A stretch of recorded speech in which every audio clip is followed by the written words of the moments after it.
3 claves para humanizar la relación pedagógica.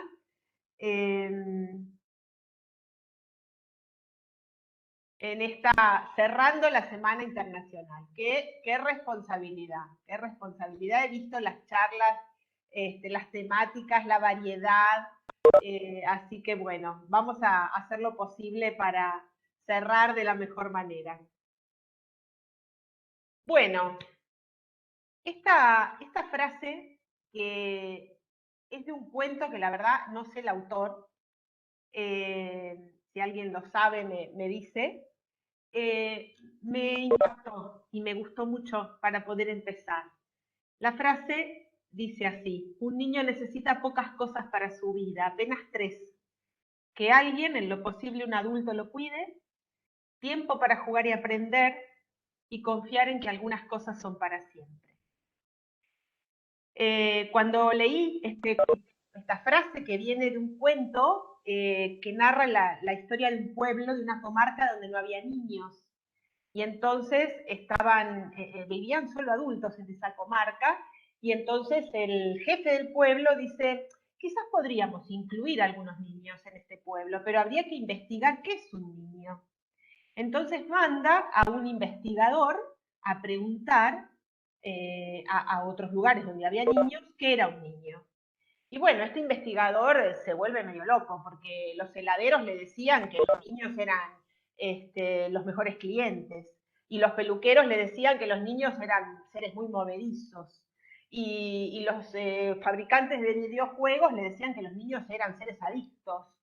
Y entonces, claro, este hombre vuelve a la comarca y no puede muy bien saber qué decir, ¿no? Entonces se pone a analizar toda la información, pero no tenía manera de poder definir qué era un niño para que pudieran tomar o no la decisión de incluir niños en la comarca.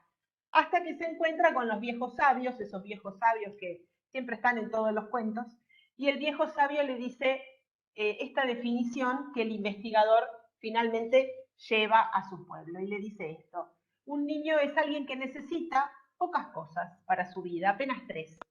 Que alguien, en lo posible un adulto, lo cuide, tiempo para jugar y aprender, y confiar en que algunas cosas son para siempre. Y bueno, ellos son los destinatarios de nuestras clases, y en esto, en esta charla, yo quiero reflexionar con ustedes cómo hacemos para humanizar estas clases, ¿no? Estas clases que están en un contexto tan especial, ¿eh? No nos podemos olvidar, estará grabado en nuestra memoria, por lo menos aquí en Argentina, fue un 19 de marzo del 2020, el día que nos cambiaron el mundo. Yo lo recuerdo perfectamente, como todas las cosas que te impactan emocionalmente. Yo estaba cenando con mi familia y vino a cenar uno de mis hijos que vive cerca de casa, y escuchábamos por la televisión esto de que a partir de las 12 de la noche de ese día no iba a haber más transporte público. Y mi hijo me dice, mamá, dale, terminá con la cena que me quiero ir. Y yo le decía que no eso no podía pasar. Digo, no, esto es una mentira. Le digo, no, pero viste cómo dicen los medios, cómo agrandan todo. Le digo, vos tranquilo que... Bueno, y pasó, ¿sí? Pasó esto de que de un día para el otro nuestro mundo cambió, los paisajes se despoblaron, los paisajes que veíamos abarrotados de personas, de turistas, dejaron de existir, y nuestra vida cambió para siempre. ¿Qué aprendimos en este año y medio? Bueno, aprendimos muchas cosas, pero a mí se me ocurrieron algunas, como por ejemplo, aprendimos que el miedo nos puede llevar a tener conductas poco humanas, ¿sí? El miedo, cuando es excesivo, nos puede llevar solamente a mirarnos el ombligo, solamente a querer defendernos o a querer cuidarnos, y a veces no tener en cuenta al otro. Que la empatía solamente puede surgir cuando estamos en calma, que en medio del caos, en medio de las reacciones violentas, en medio de el querer huir, querer escapar, es muy difícil que haya comportamientos empáticos, que a veces hay que parar y esperar, ¿sí? Esto también nos enseñó la pandemia con todo lo que nos cuesta, ¿sí? Aquí en Argentina los primeros meses de pandemia eran furor las ferreterías, porque la gente no podía parar ni de hacer cosas ni siquiera dentro de su casa. Había que arreglar, había que cambiar, había que poner clavos, no podíamos parar, ¿sí? Había que ordenar cajones, mirar películas, que nuestros pensamientos pueden hacernos sentir emociones agradables, pero también otras muy desagradables, ¿sí? No solamente lo que pasa afuera, sino cómo interpretamos lo que pasa, que detrás de todo lo que pasa estamos las personas, con nuestros propios cielos y nuestros propios infiernos, y esto también nos enseñó la pandemia, que siempre detrás de los pronósticos, de los diagnósticos, de las situaciones fáciles, difíciles, de las leyes, de los protocolos, siempre detrás de eso hay personas, ¿no? Y bueno, a veces nos costaba ver a las personas. Y que la aceptación es la puerta de la sabiduría, o sea, aceptar lo que está pasando es la única manera de poder convivir con eso de la mejor manera, convivir conectados y sin resistirnos. Bueno, y en este contexto aparecen las protagonistas, que son las emociones, porque como voy a hablar de humanizar la relación pedagógica, no puedo dejar de nombrar que son las emociones que están ligadas a la supervivencia, que son impulsos automáticos, y estas emociones que son energía, ¿sí? Emoción es movimiento, que son procesos inconscientes que nos han permitido sobrevivir, ¿sí? Si el hombre primitivo no hubiera tenido miedo, no estaríamos hoy aquí, que están muy relacionadas con el aprendizaje y con la memoria, ¿sí? Ustedes saben, yo les decía recién que yo recordaba perfectamente lo que estaba haciendo el 19 de marzo del 2019, del 2020, cuando se anunciaron las primeras medidas restrictivas aquí en Argentina.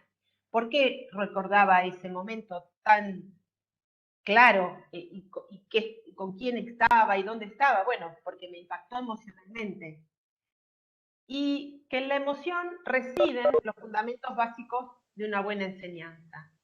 Sin vínculo no hay aprendizaje y sin emociones no hay vínculo.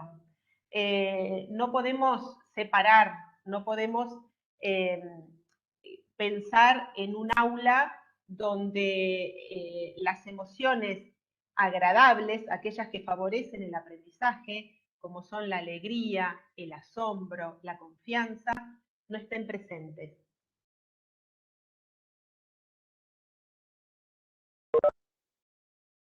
Bueno, si yo les hago cerrar los ojos a ustedes ahora y les digo que traten de traer a su mente, que traigan a su mente su recuerdo más entrañable de la escuela en una imagen. Puede ser un recuerdo que tengan como profesores, como alumnos, un recuerdo de la escuela infantil, un recuerdo del secundario, un recuerdo del profesorado.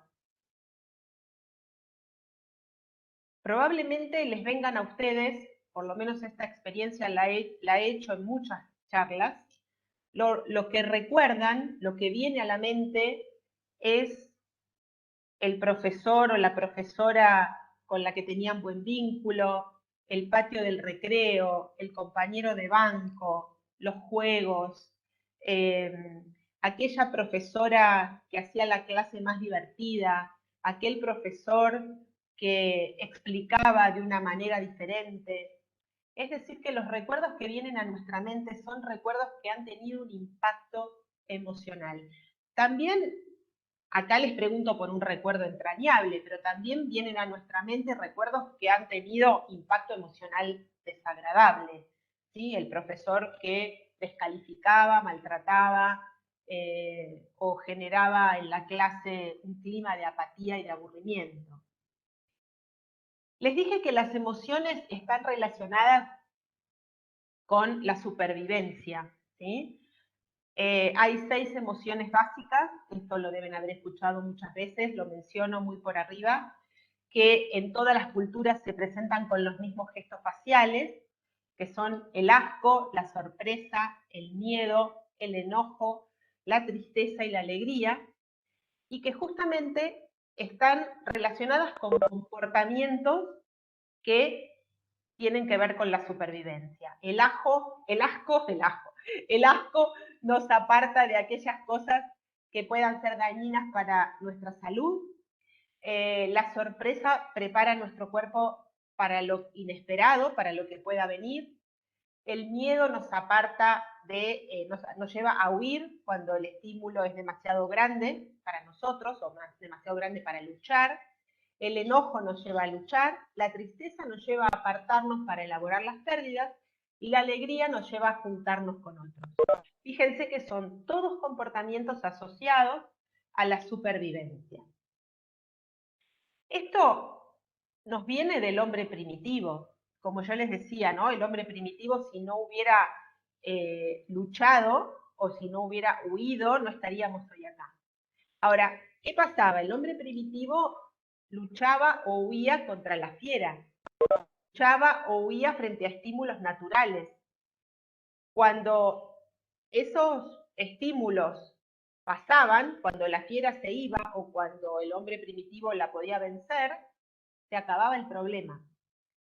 La vida moderna nos enfrenta con otros desafíos que la naturaleza no anticipó. Ya no luchamos con animales, luchamos con una pandemia, luchamos con nuestros propios pensamientos, con nuestros propios miedos, luchamos con ese grupo de alumnos al que no le puedo llegar, luchamos con esa familia con la que no logro tener una comunicación fluida, o luchamos con los desafíos cotidianos que tenemos en la cultura en la que vivimos. Y entonces, no solo nosotros los adultos, sino también nuestros niños, nuestros jóvenes, están permanentemente sometidos al estrés emocional de los tiempos modernos. Y el organismo reacciona como si, como si esos estímulos fueran estímulos reales. Y la mayoría de las veces no son estímulos reales, no son fieras, sino que tienen que ver con interpretaciones que nosotros hacemos de la realidad o situaciones que sí son reales, pero en las que no está en juego nuestra vida. Lo que pasa es que el cerebro no decodifica entre una situación simbólica y una situación real, entre un peligro simbólico y un peligro real, ¿sí? Si nosotros vemos un peligro en un alumno al que yo no le puedo llegar, lo siento como una amenaza porque ese alumno me impide dar mi clase con tranquilidad, mi cuerpo no decodifica, no, es un alumno, no es una fiera, ¿sí? Se generan todos los mecanismos de supervivencia como si yo tuviera que luchar, como si estuviera en juego mi vida. Y ahí aparece el estrés, ¿sí? El famoso estrés, que el estrés cuando es agudo es una respuesta adaptativa que aparece como parte de la evolución y que es algo esperable, ¿sí? Frente a un ruido fuerte, tengo un estrés agudo porque me pongo en alerta para ver si hay algo que tengo que hacer. Pero el problema es que la vida moderna nos ha generado un modo de vivir estresados. Y entonces ya no es una conducta puntual para ponerme en alerta, para llevar adelante una situación concreta que termina y empieza en el tiempo, sino que los factores estresantes se mantienen estables en la vida cotidiana y empezamos a tener una manera de vivir en tensión permanente, tanto los adultos como los niños y los jóvenes. Y el estrés se transforma, hoy en día está estudiado y esto es algo que cada vez hay más testimonios en relación a esto de la ciencia, que el estrés se transforma en un agravante o detonante de enfermedades.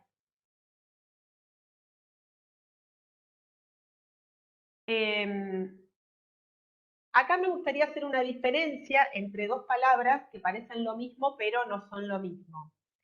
Y es las palabras alerta y alarma. Si yo estoy en estado de alarma, ¿sí? Como cuando escucho un ruido fuerte, me pongo en alarma, me alarmo, voy a huir o atacar. Es decir, voy a tener comportamientos ligados a la supervivencia. Si yo estoy en estado de alerta, es decir, conectado con la realidad, conectado con la situación, pero no estoy en alarma, sino que estoy presente, puedo responder y no reaccionar. Y esto es una gran diferencia para empezar a pensar en humanizar los vínculos, ¿sí? Porque los vínculos se humanizan cuando nosotros somos capaces de responder y no cuando somos capaces de reaccionar. ¿Cuál es la diferencia? Y bueno, la diferencia es que cuando yo respondo, elijo cómo, elijo qué, elijo cuándo, elijo si quiero así o de otra forma. En cambio, cuando reacciono, ¿sí? La reacción, sabemos que no hay elección, ¿sí? Que tiene que ver justamente con un comportamiento ligado a la supervivencia. El miedo es una emoción que nos sirve para protegernos del peligro. En el miedo yo puedo tener una conducta muchas veces de reacción, ¿sí? Porque, como les contaba el ejemplo del ruido fuerte, ¿no? Porque siento que está en peligro mi vida, reacciono, y bueno, cuando se acaba la situación de peligro, o de lo que yo evalúe como un peligro, vuelvo otra vez al estado de calma. La ansiedad es digamos, una deformación del miedo y que es una emoción que está muy presente en nuestros días y que está muy relacionada con los estados de estrés. Es un camino en espiral en el que es fácil entrar y muy difícil salir, donde nuestra mente permanentemente anticipa peligros y busca soluciones. Y eso puede convertirse en un modo de vida, el sentirme permanentemente preocupado. Y entonces si yo vivo en un estado permanente de ansiedad, en un estado permanente de preocupación, anticipando peligros y buscando en mi mente la solución, es muy difícil que yo pueda estar en alerta, ¿sí? Voy a estar permanentemente en alarma. Mi mente no va a estar en lo que está sucediendo, va a estar en lo que puede pasar. Y entonces esto es mucho más propicio para generar comportamientos reactivos, el estado permanente de ansiedad. Esto lo vimos muy claramente en la pandemia, en nosotros mismos y en gente que nos rodeaba, ¿sí? El hacer cosas por las dudas, el hacer esto, pero si hago esto, por ahí me pasa esto otro, ¿sí?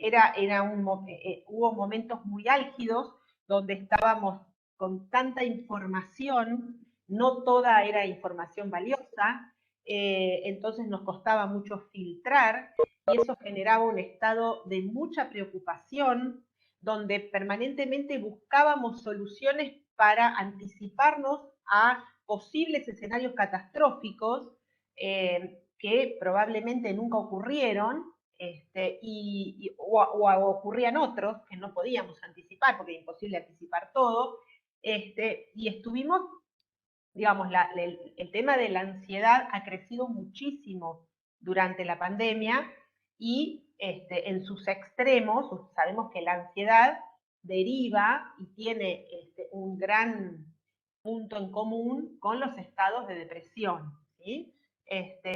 Hay muchísimos estudios, algunos muy alarmantes, de la cantidad de jóvenes que han empezado en la pandemia a tener episodios de ansiedad, de ataques de pánico, etc. Bueno, quiero leerles, esperen que lo tengo acá. Esperen un minuto, ¿eh? Esto no se hace.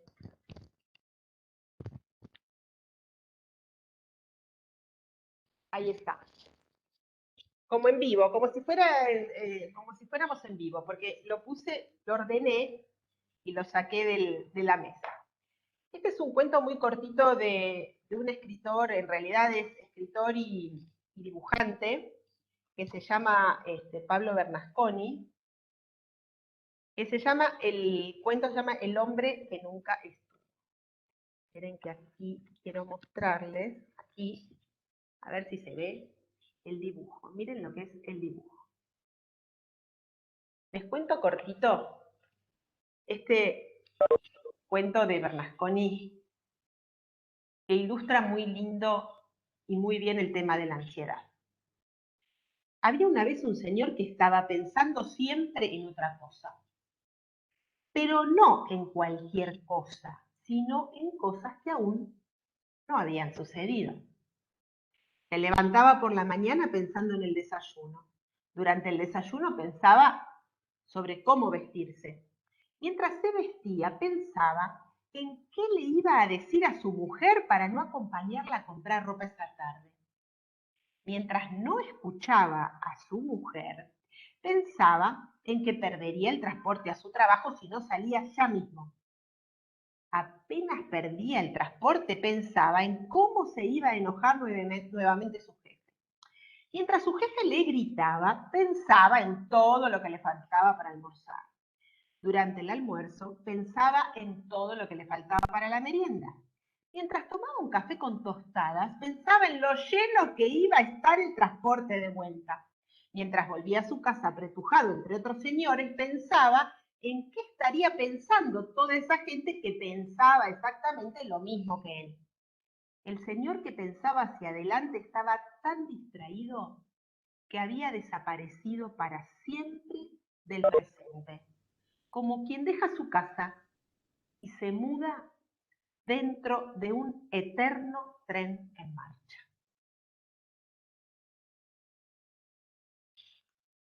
Y les muestro de nuevo.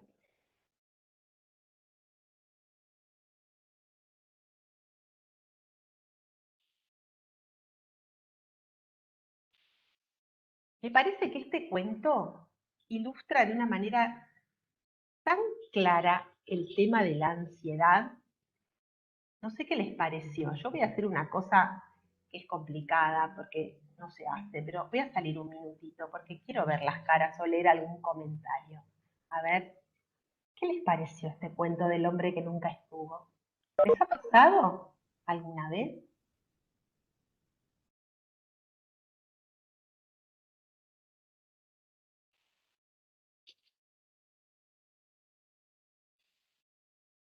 Yo creo que Sí, a todos bastante. nos es fascinante el cuento. Yo creo que a todos nos ha pasado en algún momento. No es que vivamos así, pero en algún momento nos ha pasado. E inclusive podemos estar en la clase y estar pensando entonces cómo vamos a llegar al final de la clase, ¿verdad? Y estamos, pero no. Exacto. Entonces, eso nos hace repensar nuevamente si lo que hicimos el día de hoy lo voy a volver a hacer mañana o mejor lo planifico de otra manera para poder estar mejor. Y no solo con la clase, también con mi vida, ¿verdad? Con lo que uno va haciendo. Yo creo que nos pasa mucho y es algo que tenemos que cambiar definitivamente. Sí, gracias Giovanni. Acá estoy viendo el chat, disfrutar del presente. Es una desconexión sin coincidencia. Siempre solemos pensar en el mañana sin poder disfrutar. Uno vive en modo automático. Miren, el otro día tuve una capacitación con un colegio y cuando se conecta la directora me dice, y bueno, acá estamos, me dice, esperando que llegue el final. Y le digo, ¿cuánto falta? No, dice, hasta el 21 de diciembre. Yo decía, Dios, o sea, tenés 2 meses de infelicidad, mujer, conectate, porque, o sea, falta, ¿no? Para poder, tenemos, en este tiempo se puede alfabetizar a un grupo, por ejemplo. En un mes y medio los chicos pueden aprender a leer y escribir. O sea, ya terminamos. Bueno, seguimos. Gracias por todo lo que están poniendo en el chat, ¿eh? No quiero detenerme mucho, pero después lo quiero leer. Bueno, el estrés, ¿qué genera en los chicos? Francisco Mora, un especialista en neurociencias español, lo define como el apagón emocional.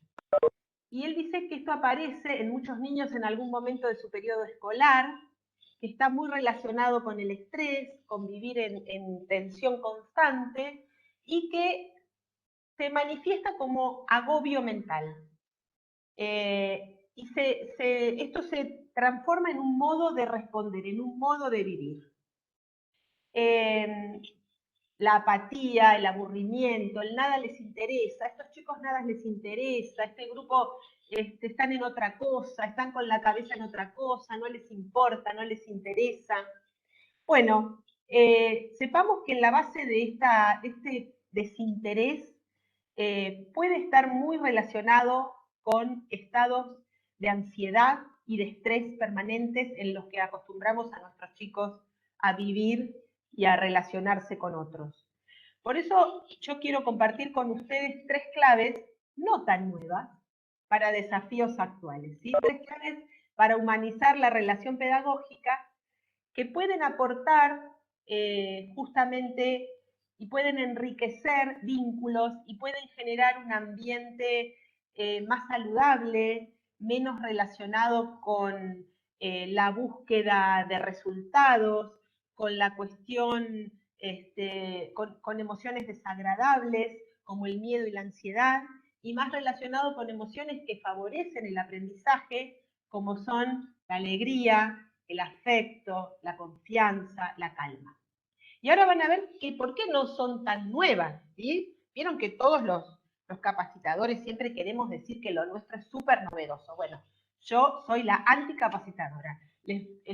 Lo que les voy a contar hoy ya lo saben, pero, pero bueno, la idea es que lo miremos desde otro lugar. Bueno, ¿cuál es la primera clave? La primera clave que a mí me parece fundamental usar en el aula para humanizar la relación pedagógica tiene que ver con el lenguaje narrativo. Esta frase del escritor Eduardo Galeano me encanta y dice que los científicos dicen que estamos hechos de átomos, pero a mí un pajarito me contó que estamos hechos de historia. Y la verdad es que cuando yo me refiero al lenguaje narrativo, no me estoy refiriendo solamente a contar cuentos, ¿sí? Porque a veces nos creemos que es solo eso el lenguaje narrativo. Lo narrativo se puede dar, por ejemplo, a través del nombre que le ponemos a nuestra clase, ¿sí? ¿Cómo llamamos a nuestra clase? No sé, cuando ustedes lo llaman para dar una charla, o me pasó a mí con esta charla, no es lo mismo ponerle 3 claves para humanizar la relación pedagógica que ponerle, no sé, no sé, qué sé yo, introducción a la educación emocional y al clima del aula y su influencia en el alumnado. La verdad que probablemente no se hubieran conectado, ya se hubieran conectado, ¿qué es esto? ¿Qué plomo? ¿Qué largo? ¿No?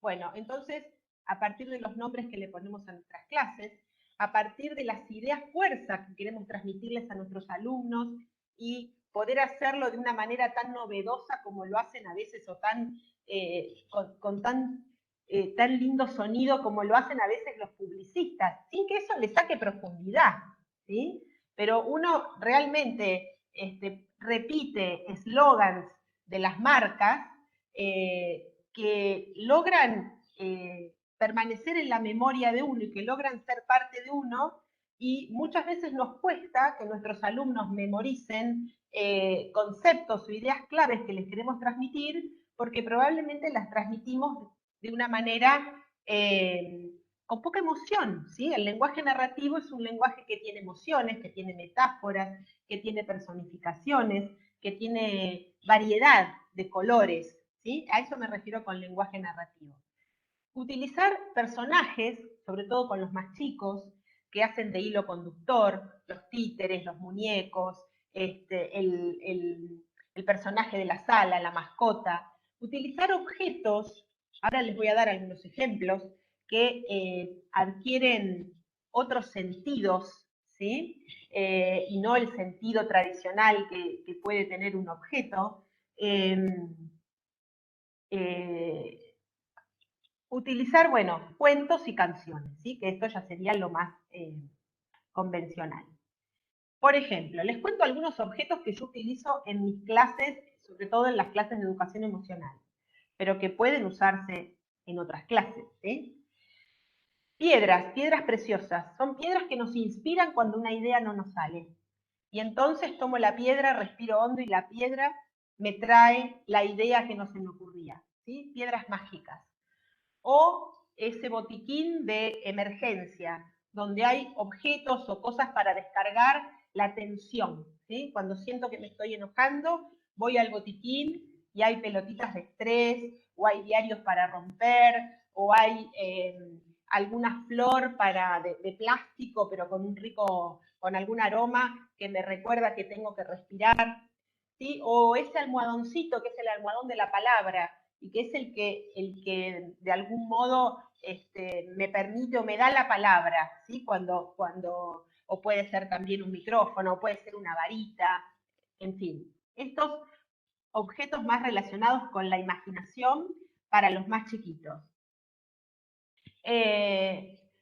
Cuando trabajamos con cuentos, por ejemplo, trabajar con momentos, con secuencias didácticas, y diferenciar los momentos previos a la lectura, los momentos durante la lectura y los momentos después de la lectura.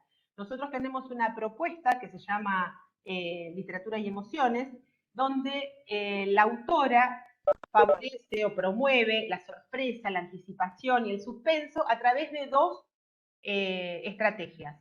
Una es la bolsa de la palabra, que ella la utiliza antes de la lectura. Dentro de la bolsa, la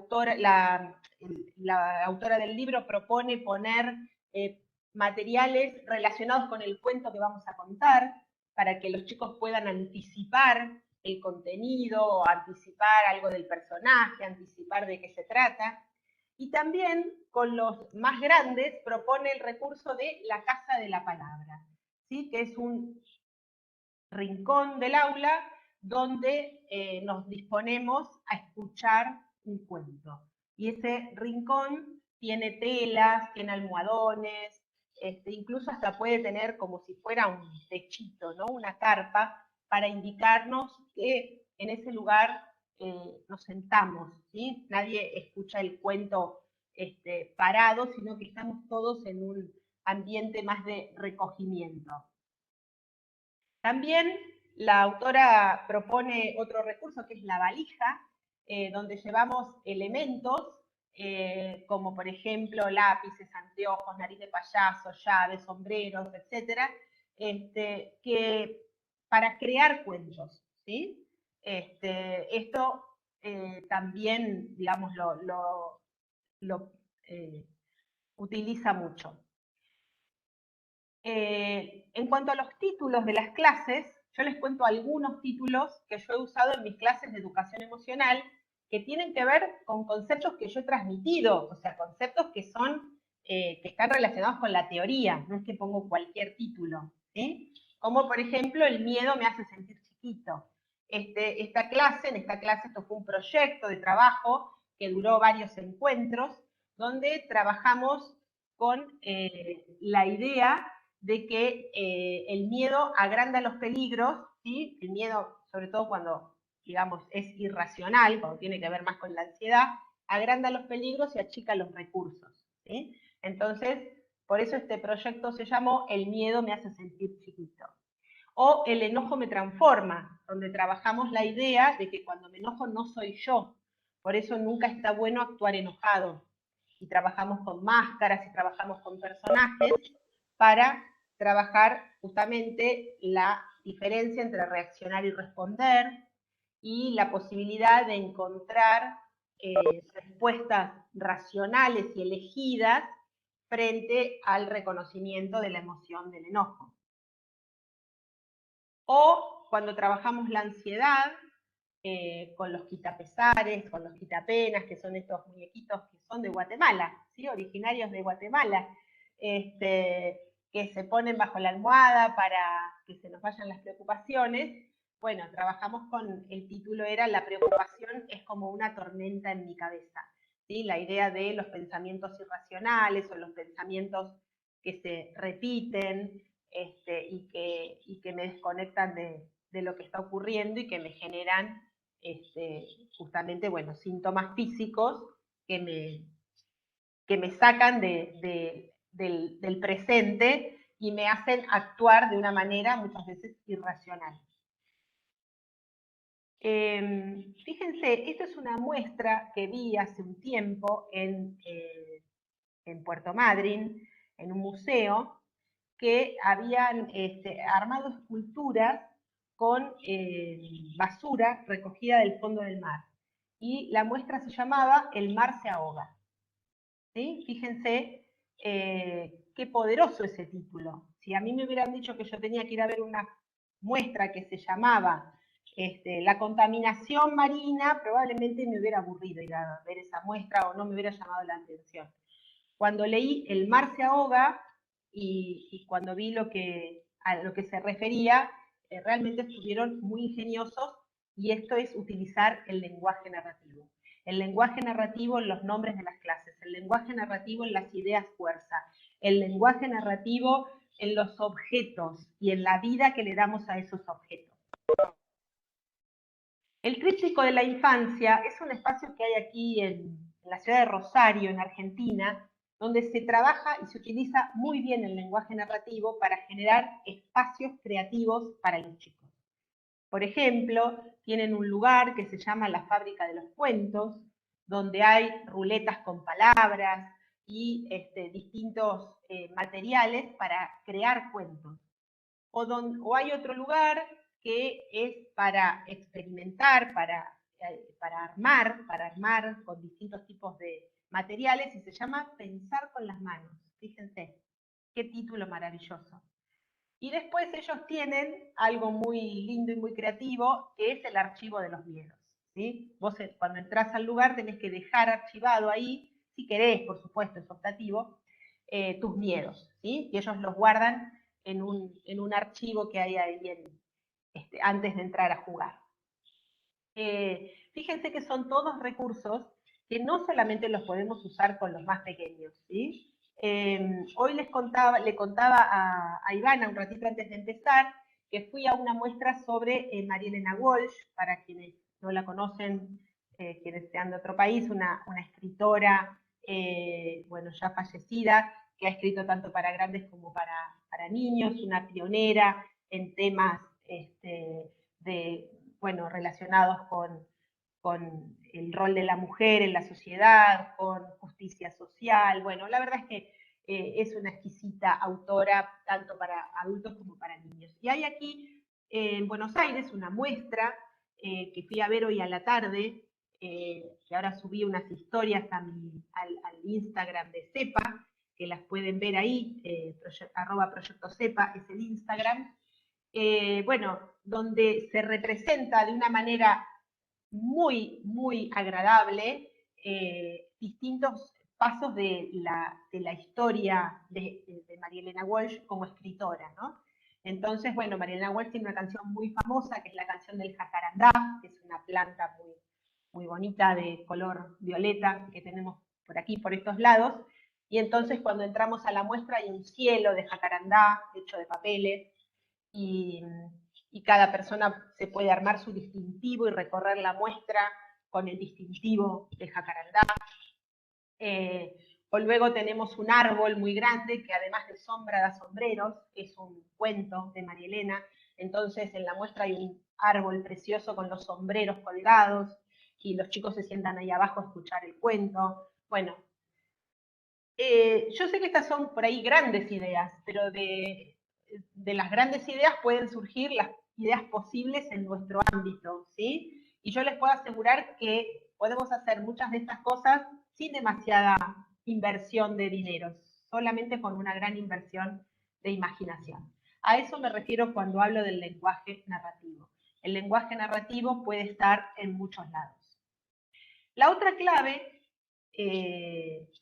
nueva pero no tan nueva, tiene que ver con la conversación, con rescatar en el aula la conversación. Ustedes me dirán, bueno, pero mis alumnos conversan, a veces demasiado. Bueno, una cosa es que haya intercambio y otra cosa es que haya conversación. Porque para que haya conversación tiene que haber tiempo. Y en las escuelas en general no hay mucho tiempo. Siempre los estamos apurando a los chicos, ¿sí? Por eso de la mano de la conversación van la calma y van también un espacio que favorezca la conversación. Esto que muestro ahí es el sumum, pero puede haber, nos puede inspirar, ¿sí? Nos puede inspirar. Rosanne Bosch es una diseñadora de aulas danesa que se dedica a generar espacios educativos que favorezcan el trabajo pedagógico, ¿sí? Ella habla de paisajes de aprendizaje y diseña distintos tipos de paisajes, por ejemplo, los paisajes que son cima de montaña, que son los que estamos acostumbrados en general, donde hay una comunicación unidireccional y los estudiantes escuchan al docente, los espacios que ella llama, el paisaje que ella llama fogón, donde hay instancias de trabajo en equipo y creación con otros, los espacios cueva, que son lugares de concentración, donde puede ir uno o dos alumnos, ¿sí? Como escondites o lugares que a veces nos podemos generar con telas, con almohadones, ¿sí? No se necesita generar o gastar mucho dinero. Los espacios manantial, que son sitios donde hay inspiración y un intercambio rápido de información, que pueden estar armados a veces en los pasillos, en los espacios comunes. Los espacios manos a la obra, que son espacios para experimentar y construir, ¿sí? Espacios donde se puede ensuciar el piso, el techo, donde se puede usar, sentarnos en el piso, donde podemos, bueno, justamente, ¿no? Crear, y los espacios de movimiento, donde los estudiantes pueden activar el cuerpo. Pensar en qué medida nuestros paisajes de aprendizaje favorecen o no la conversación, favorecen el intercambio genuino, favorecen la escucha, ¿sí? Porque muchas veces les pedimos a nuestros alumnos que se escuchen, pero no hay ni tiempo ni un espacio acorde.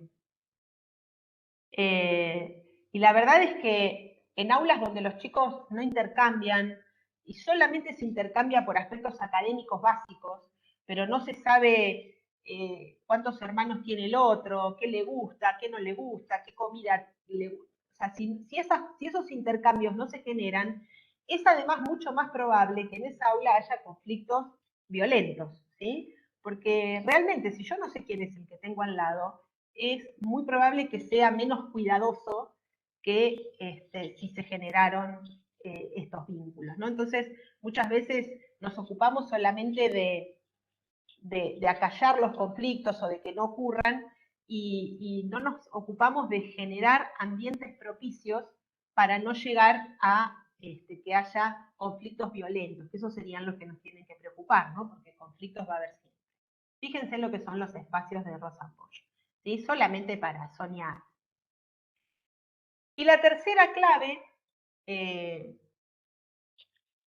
también es muy importante y que tampoco es nueva, pero que está bueno volverla a mirar y volverla a rescatar, tiene que ver con incorporar el humor y el juego en nuestras clases, ¿sí? Nada sin alegría, decía Loris Malaguzzi, creadora de las escuelas y de la pedagogía de Reggio Emilia. Parece una obviedad, la alegría es una emoción que no puede faltar en el aula. La alegría es una emoción que promueve y propicia el aprendizaje con toda su paleta de colores, porque donde hay alegría hay confianza, donde hay alegría hay agradecimiento, donde hay alegría hay conexión con los dones, conexión con las fortalezas, donde hay alegría hay calma, o sea, la alegría es una emoción que promueve el aprendizaje. Y aquí me permito hacer una breve referencia teórica a lo que es el sentido del humor. Esto es algo que daría para otro curso, que a mí es un tema que me encanta, sobre el que he investigado bastante, que tengo una amiga, colega, la doctora Begoña García Larrauri, que pronto va a publicar un libro, va a salir ya un libro con nosotros, es española, Begoña, y se ha dedicado a investigar sobre la temática del humor y la educación. Y cuando hablamos de humor en la escuela, cuando hablamos de humor en el aula, no tenemos que simplificar el concepto. Porque hacer humor o tener humor no es ser un profesor o una profesora chistosa, una profesora que dice chistes, ¿sí? A veces hay gente que no tiene onda para hacer chistes, no le salen, no le gusta, y no por eso no tiene humor. El humor tiene 4 dimensiones que es muy importante tener en cuenta. El humor constructivo, ¿sí? Porque hay un humor destructivo que tiene que ver, por ejemplo, con la ironía. La ironía es un tipo de humor que es muy peligroso de usar, sobre todo en educación, ¿sí? Porque es un doble mensaje. La ironía es, digo una cosa, pero quiero decir otra.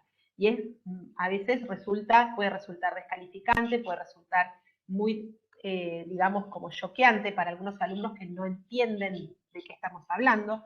Y a veces también otro humor destructivo, que sería para profundizar en otra charla, tiene que ver con la desvalorización que hacemos hacia nosotros mismos. ¿Sí? Muchas veces esto de desvalorizarnos, ¿sí? A mí nada me sale bien, yo soy un desastre, soy este tipo de cosas que decimos de nosotros mismos para generar la risa del otro, es también un humor que puede llegar a ser peligroso, ¿sí? Lo mismo cuando vemos que otro lo hace y nosotros fomentamos esto de un humor que parte de desvalorizarse a uno mismo, ¿sí? No es lo mismo que tolerar los errores o que poder reírse de las propias equivocaciones, ¿sí? Eso es una cosa.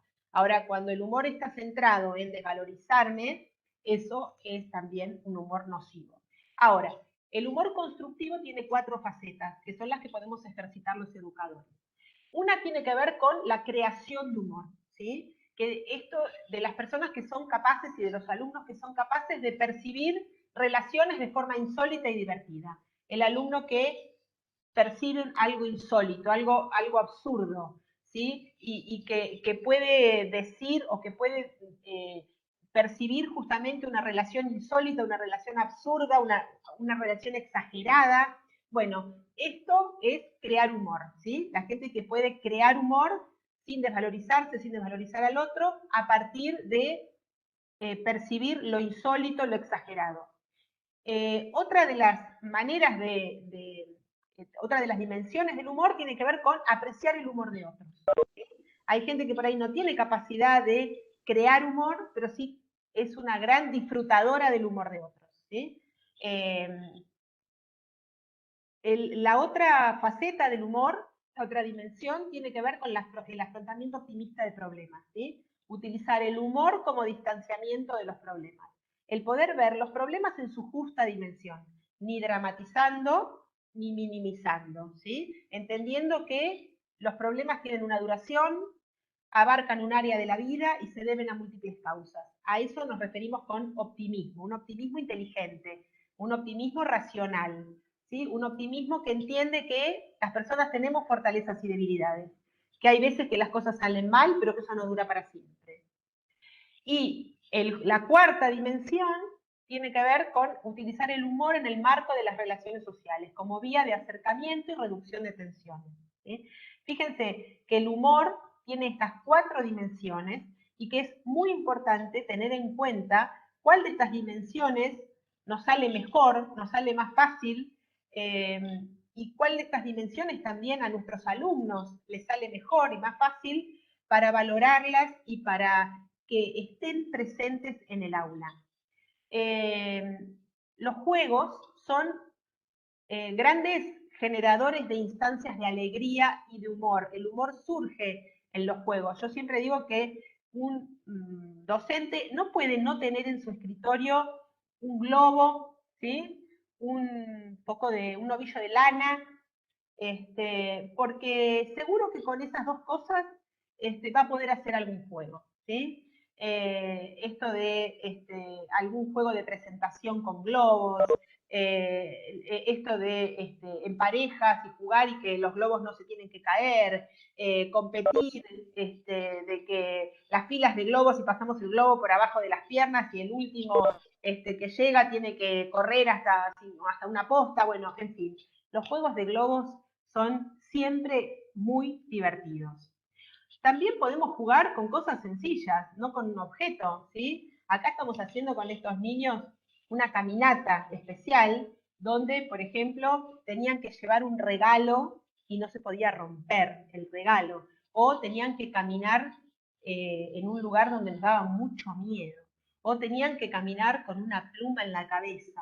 ¿Sí? Bueno, estos juegos que se suelen hacer mucho en el nivel inicial se van perdiendo y realmente pueden usarse hasta con adultos. ¿Sí? Y son muy divertidos ensayar traslados, ensayar esperas, ensayar o simplemente jugar a estos juegos para compartir con compañeros y docentes un momento relajado. Bueno, con estos niños hacíamos, por ejemplo, la rueda de masajes, o hacíamos el champú mágico. El champú mágico era un champú que se ponían en su cabecita, obviamente era mentira, ¿no? Yo tenía un frasco con brillantina y les pasaba y cuando tenían que pensar algo, era algo que era muy difícil, entonces después de la consigna nos poníamos el champú mágico y eso nos hacía venir las ideas. Y era genial, genial ver esos chicos que se prenden enseguida en el juego, que enseguida entran en el como sí, y que te dicen, Ceci, dame más shampoo porque me diste poco, y esos otros que te dicen, pero si no me estás dando shampoo, y que a mí me dan una pena, porque digo, este niño no juega, este niño le falta experiencia de juego, porque no, ya sé que no te estoy dando shampoo, estamos jugando. ¿Y cómo podés ver esas diferencias? Y cómo el que te pide con las dos manitos más shampoo, realmente es impresionante la conexión que tiene y cómo puede entrar a esa experiencia de humor, de imaginación, que es única. Otros juegos son los juegos para esos momentos en que tener preparados juegos, en esos momentos en que, por ejemplo, las transiciones, ¿sí? Cuando termina algún grupo de alumnos y el otro grupo está todavía trabajando. ¿Qué hacemos con esos que terminaron? Bueno, se ponen de a dos y uno le hace un retrato al otro, ¿sí? Por ejemplo. Y el retrato involucra también determinado tipo de preguntas o entrevistas. O la bolsa misteriosa, ¿sí? Que tiene que ver con esto de poner adentro de una bolsa o de un frasco, por ejemplo, determinada cantidad de bolitas, pelotitas, y vamos pasando un alumno va pasando y el otro tiene que adivinar cuántas habrá ahí adentro, cuántas pelotitas hay o cuántos, no sé, gomitas hay o cuántos, y el que más se acerca es el que gana, ¿no? El frasco de palabras, que es un frasco con palabras al azar donde se van sacando y vamos inventando historias o cuentos, o alguien saca la palabra y tiene que ir tirando pistas para que el resto adivine qué palabra sacó. O bueno, o el despertador, que es un sonido que se pone en algún momento y que indica que tenemos que hacer una pausa activa, ¿sí? Pero que está bueno porque es sorpresivo. Entonces, estamos trabajando y en algún momento suena esa alarma y ahí nos estiramos o bueno, hacemos algo de esto. La caja de preguntas es un juego, ya estoy con tiempo, ya me apuro, ya termino. La caja de preguntas es algo que a mí me gusta mucho. A mí me gusta mucho trabajar con preguntas que no necesariamente tengan respuestas. En la escuela siempre buscamos respuestas. Y coleccionar preguntas es un hermoso juego que podemos hacer con los chicos. Preguntas disparatadas, preguntas que se contesten con la imaginación, y esas preguntas están en el aula y de vez en cuando sacamos alguna y bueno, a ver qué respuesta se me ocurre, ¿sí? ¿Por qué la pregunta? Porque es propia de los niños, porque nos deja pensando, porque en la escuela siempre pedimos respuestas y porque disparan la conversación y la reflexión. Por ejemplo, nosotros, esto de la caja de preguntas está en un libro que nosotros sacamos hace muy poquito, que se llama Una noche muy jajá, que es una historia, y el personaje colecciona preguntas. Y algunas de las preguntas que colecciona el personaje tienen que ver con esto. Por ejemplo, como el cuento se trata de irse a dormir, ¿qué pasaría si nunca durmiéramos? ¿Cómo será dormir en la luna? ¿De dónde viene la risa? ¿Los animales también sueñan? Bueno, coleccionar preguntas de la imaginación. Bueno, y quiero terminar con una frase de Gabriela Mistral, porque como les dije, no quiero hacer cosas nuevas, quiero rescatar cosas que ya venimos haciendo y que tenemos también nuestros maestros y pensadores latinoamericanos que han dicho cosas que hoy leemos que dicen nuevos pedagogos, que está muy bueno que las digan, pero que también sepamos que ya las sabíamos, ¿sí? Todo lo que tenemos que saber lo sabíamos, ahora hay que ponerlo en juego, ¿no? Gabriela Mistral, esta gran maestra chilena, poeta, pionera también en todo lo que tuvo que ver con el rol de la mujer en la sociedad, Premio Nobel de Literatura, decía por los años 50 y 60, amenizar la enseñanza con la hermosa palabra, con la anécdota oportuna y la relación de cada conocimiento con la vida. Bueno, los quiero invitar a antes de ya termino, a un evento que vamos a hacer en Cieda la semana que viene, presencial. Si tenemos gente de Buenos Aires, de Argentina, estaría genial que nos puedan acompañar. ¿Sí? Vamos a hacer en Cieda este evento presencial después de 2 años de CEPA. Desde CEPA no hacemos hace 2 años algo presencial y creo que Cieda tampoco. Así que quienes son de Argentina y puedan acompañarnos, después pueden averiguar cómo hacer. Y bueno, les quiero agradecer nuevamente, invitarlos a que nos sigan en las redes, @Proyecto CEPA es el Facebook y Proyecto CEPA el Instagram y editorial Proyecto CEPA el Facebook. Y ahora los dejo para ver si quieren hacerme alguna pregunta o para verles la cara por última vez. Gracias, Cecilia. Mientras dejas de compartir en el chat, además de agradecerte, había un comentario de Susana que ponía: tendrían que saber todo esto los papás, que aprender jugando, ¿sí? Traen un tema complejo que a veces desde las escuelas, cuando se enseña y nos divertimos y jugamos, el papá no lo termina de entender, ¿sí? Decían en el chat. ¿Qué pasa con los papás y cómo explicarles, no? Yo creo que tenemos que hacer lo que antes se llamaba psicoeducación. Yo creo que hay que hacerlo, hay que seguirlo haciendo. A veces uno se cree que porque trabaja con una determinada comunidad de padres que tienen estudios, que tienen títulos, estas cosas son obvias.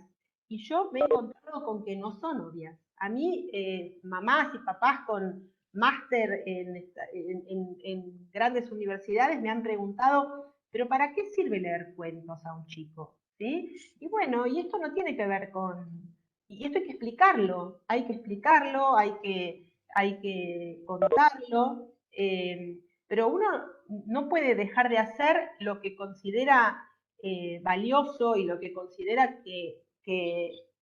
digamos, que es bueno para sus alumnos, por una queja, ¿sí? Por una queja, hay que conversar, hay que escuchar y hay que explicar, ¿sí? Hay que explicar porque no se sabe, no es que muchas veces se habla sin saber, realmente, se habla por contagio, se reacciona, y hay que explicar, yo creo que hay que explicar. Bien, todo lo que tenés en el chat son agradecimientos, saludos, así que no sé si no hay alguna pregunta. Solo me quedo pensando, ¿no?, en esto que vos traes, que a veces los que estamos con alumnos de más edad, secundario, superior, creemos que estas cosas son solo para los nenes chiquitos, ¿sí? Y vemos cómo ese potencial, esa energía en jardín, vos entras a las actividades de nivel inicial y a medida que se va creciendo se van dejando, ¿no? Que es para todas las edades. Trajiste como 3 herramientas: el lenguaje narrativo, la conversación, el humor y el juego. Que no lo dejemos a medida que crezcamos, si ¿no? pensamos, por ejemplo, en un adolescente, ¿no? Yo tengo un hijo, bueno, ya más grande, 23, pero que es fanático de Twitter.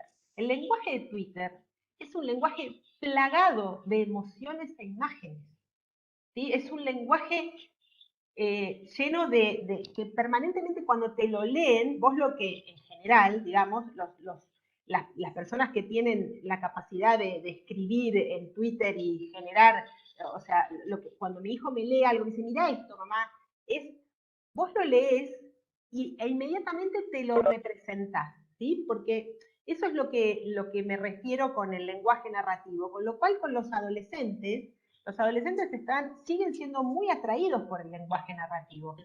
Y los adultos seguimos siendo muy atraídos por el lenguaje narrativo, porque no hay nadie que se resista a un chisme, gente.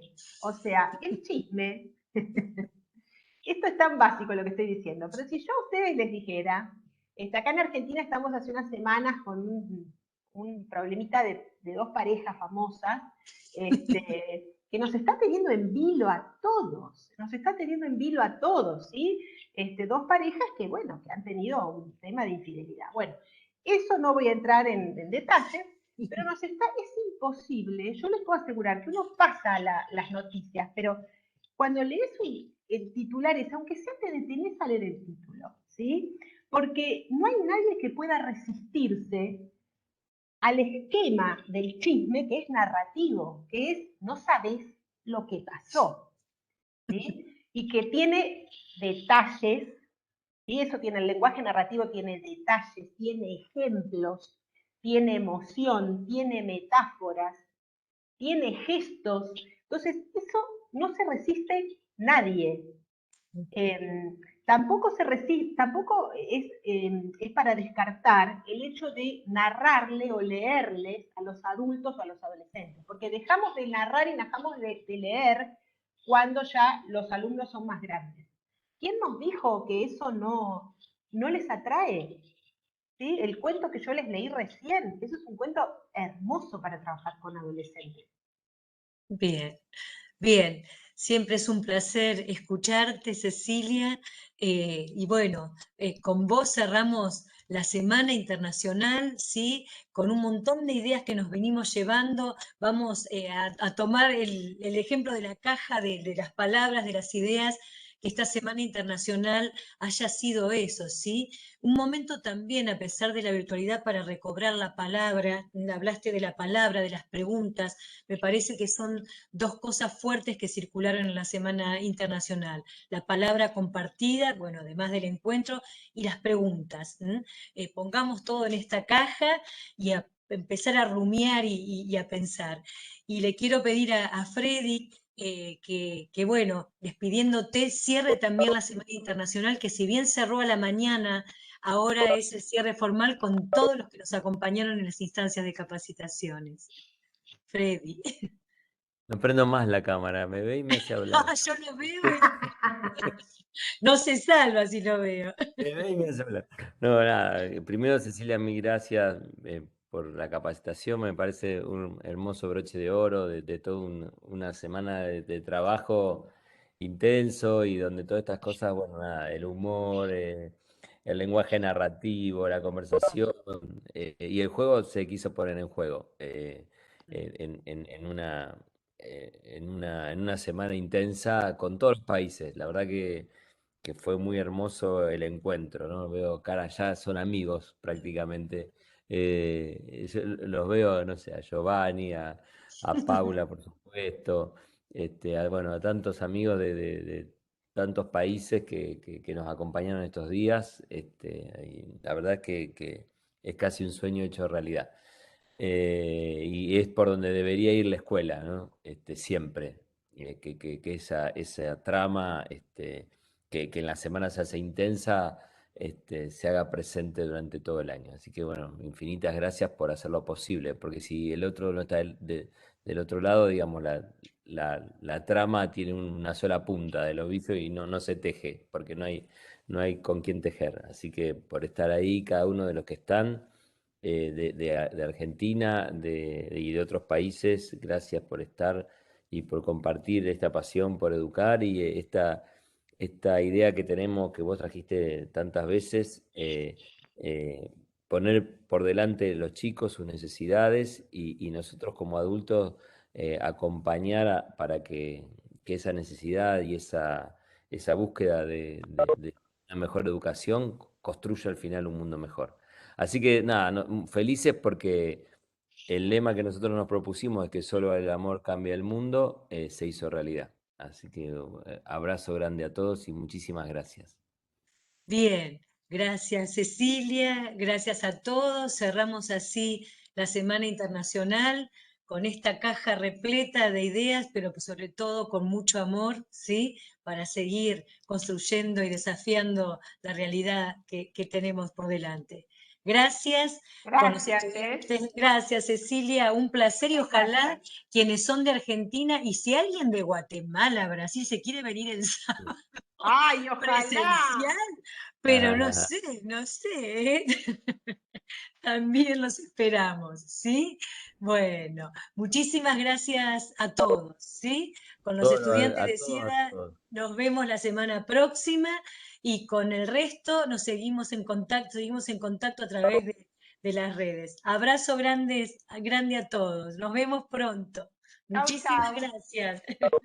Gracias, por tantas cosas. Colegio del Valle, Guatemala, hermoso, que vinieron todos los Pueden prender si quieren los micrófonos y saludar como quieran, ¿sí? Así escuchamos la palabra también, ¿sí? Gracias a todos, muchísimas gracias. Gracias. A Todos una feliz noche. Gracias, Gracias. Tuti. Buenas noches. Buenas noches. Gracias a todos.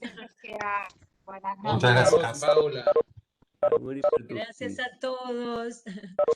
Gracias, adiós. Gracias, Paula, te vamos a extrañar, te vamos a ver pronto, seguro. Vamos.